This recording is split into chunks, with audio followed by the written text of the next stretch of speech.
Hi friends, welcome to my channel.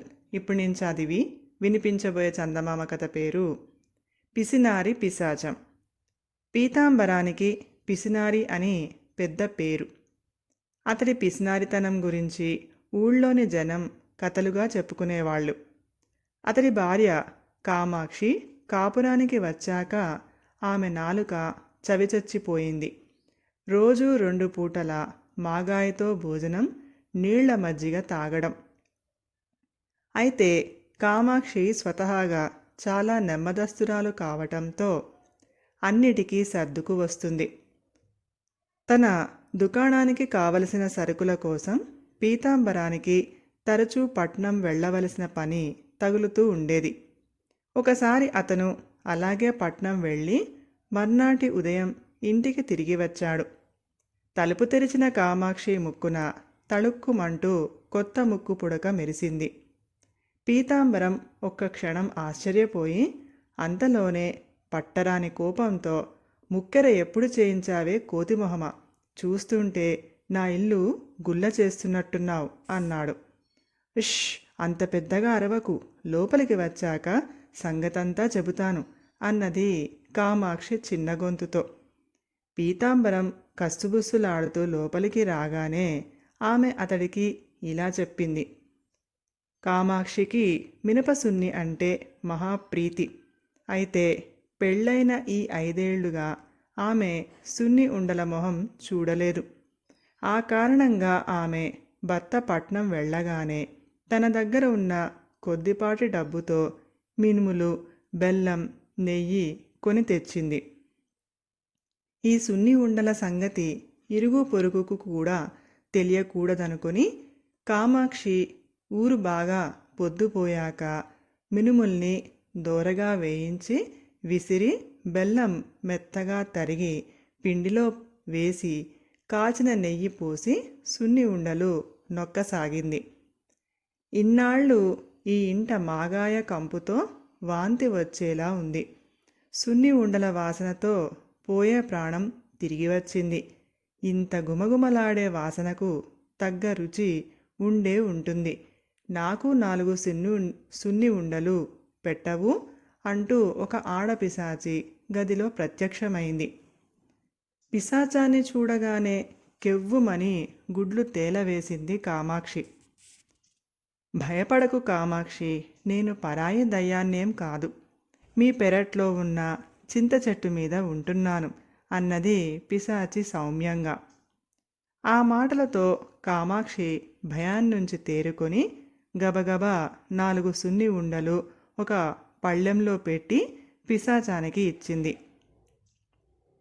పిశాచం ఆనందంతో రాగాలు తీస్తూ సున్ని ఉండలు తిని, అప్పుడప్పుడు ఇలా పిండి వంటలు చేసి నన్ను పిలుస్తూ ఉంటావు కదా, ఆ పని నీ భర్త ఇంట లేనప్పుడే చేస్తూ ఉండు.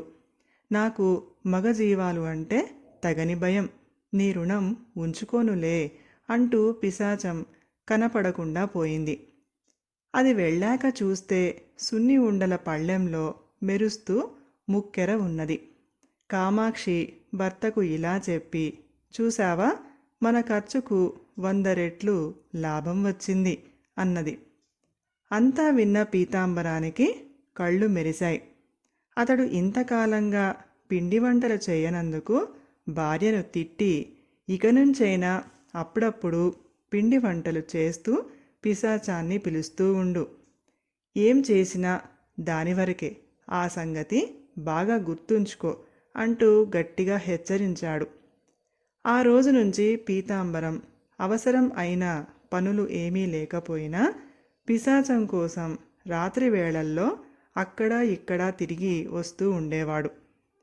కామాక్షి క్రమంగా చేతులకు గాజులు, చెవులకు జూకాలు, వేళ్లకు 4-5 ఉంగరాలు సంపాదించుకుంది.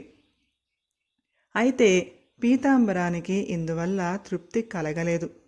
అతడికి పిశాచాన్నుంచి పెద్ద మొత్తంలో ధనం సంపాదించాలని ఉన్నది. ఆ ఆశతో అతడు రోజూ చీకటి పడే వేళ చింత చెట్టు కింద నిలబడి, ఓ ఆడపిశాచమా, నీది ఎంతటి ఉదారబుద్ధి, నా భార్యను సొంత కూతురు కన్నా ఎక్కువగా చూసుకుంటున్నావు. నాకు ఒకసారి కనిపించు అని చేతులెత్తి మొక్కుతూ ఉండేవాడు. ఇంత చేసినా పిశాచం అతడి కంట పడలేదు. ఎలాగైనా పిశాచాన్ని కలుసుకొని దాన్నుంచి పెద్ద మొత్తం సంపాదించాలనుకుని పీతాంబరం ఒక రోజున భార్యతో తాను పట్నం పోతున్నట్టు అబద్ధం చెప్పాడు. అలాగే వెళ్ళిరండి, పిశాచానికి కొబ్బరి పాయసం అంటే చాలా ఇష్టం. ఈ రాత్రికి అది చేస్తాను అన్నది కామాక్షి. భార్య వంటగదిలోకి పోగానే పీతాంబరం చప్పున అటక ఎక్కి కూర్చున్నాడు. కొద్దిసేపటికి యాలకుల వాసనతో గుమగుమలాడుతూ పాయసం తయారైంది.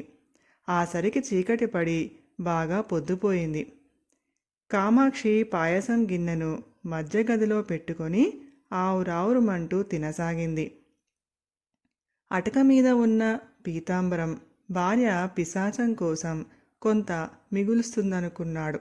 కానీ ఆమె మొత్తం తినేసింది. ఇది చూసిన పీతాంబరం ఆవేశం పట్టలేక అటక మీద నుంచి కిందికి దూకి, అంత ఖరీదైన పాయసం అంతా తినేస్తావా? కడుపు నింపుకోవాలంటే మాగాయ మెతుకులు చాలవా? ఇప్పుడు పిశాచం వస్తే ఏం పెడతావు అంటూ భార్యను గద్దించాడు. కామాక్షి వెలవెలపోయి కళ్ళనీళ్లు పెట్టుకొని, పిశాచం లేదు, ప్రేతమూ లేదు, మాగాయ ముద్దలు మింగలేక ఈ నాటకం ఆడాను.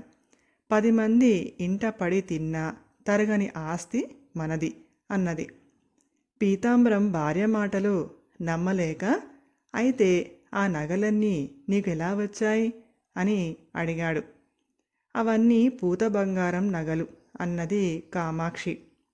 పీతాంబరం కళ్ళెర్ర చేసి పళ్ళు కొరుకుతూ తలుపు పక్కన ఉన్న దుడ్డుకర్ర చేతికి తీసుకునే అంతలో, ఆగాగు, ఒళ్ళు మరచిన ఆవేశం కీడుకు దారితీస్తుంది అంటూ ఒక ఆడపిశాచం అతడి ముందుకు వచ్చింది. దాన్ని చూస్తూనే పీతాంబరంతో పాటు కామాక్షి కూడా నిలువునా వణికిపోసాగింది.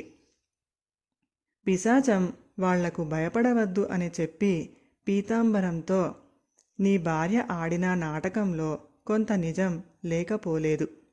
నా నివాసం నీ పెరటి చింతపైనే అన్నది.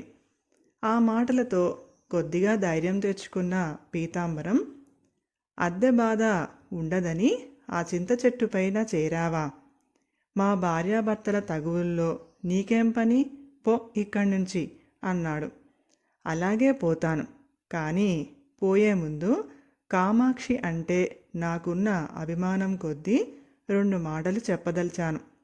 బ్రతికున్న రోజుల్లో నేను నీకన్నా పిసినిగొట్టును. నా భర్త సంపాదన అంతా దాచిపెట్టి ఇంటిల్లిపాదికి కారం మెతుకులు, పచ్చి పులుసు పోసేదాన్ని. దాచిన డబ్బు దొంగలు దొంగలించుకుపోయారు. ఆ బెంగతో చచ్చి పిశాచాన్ని అయ్యాను. నేను చచ్చినందుకు బాధపడిన వాళ్ళు లేకపోవడం నాకు పెద్ద బాధ అనిపించింది. పిసినారితనం అనేది ఒక పిశాచి లాంటిది.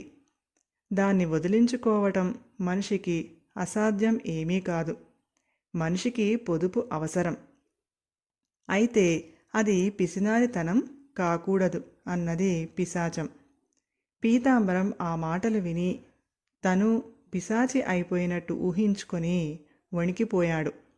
అతడు పిశాచానికి 2 చేతులు జోడించి, నీ మేలు జన్మలో మరువను. ముందు ముందు నేను మరొక పిసినారి పిశాచంగా ఆ చింత మీద చేరకుండా కాపాడావు అన్నాడు.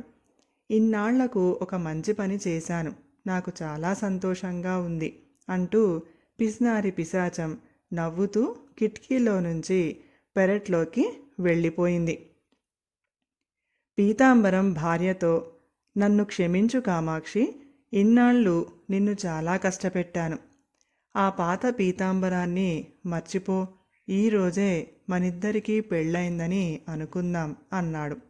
ఆ మాటలకు కామాక్షి చాలా సంతోషించింది. కథ సమాప్తం. ఈ కథ కనుక మీకు నచ్చినట్లయితే ప్లీజ్ లైక్ చేయండి, షేర్ చేయండి. మరిన్ని మంచి మంచి కథల కోసం మా ఛానల్ని సబ్స్క్రైబ్ చేసుకోండి. Thank you.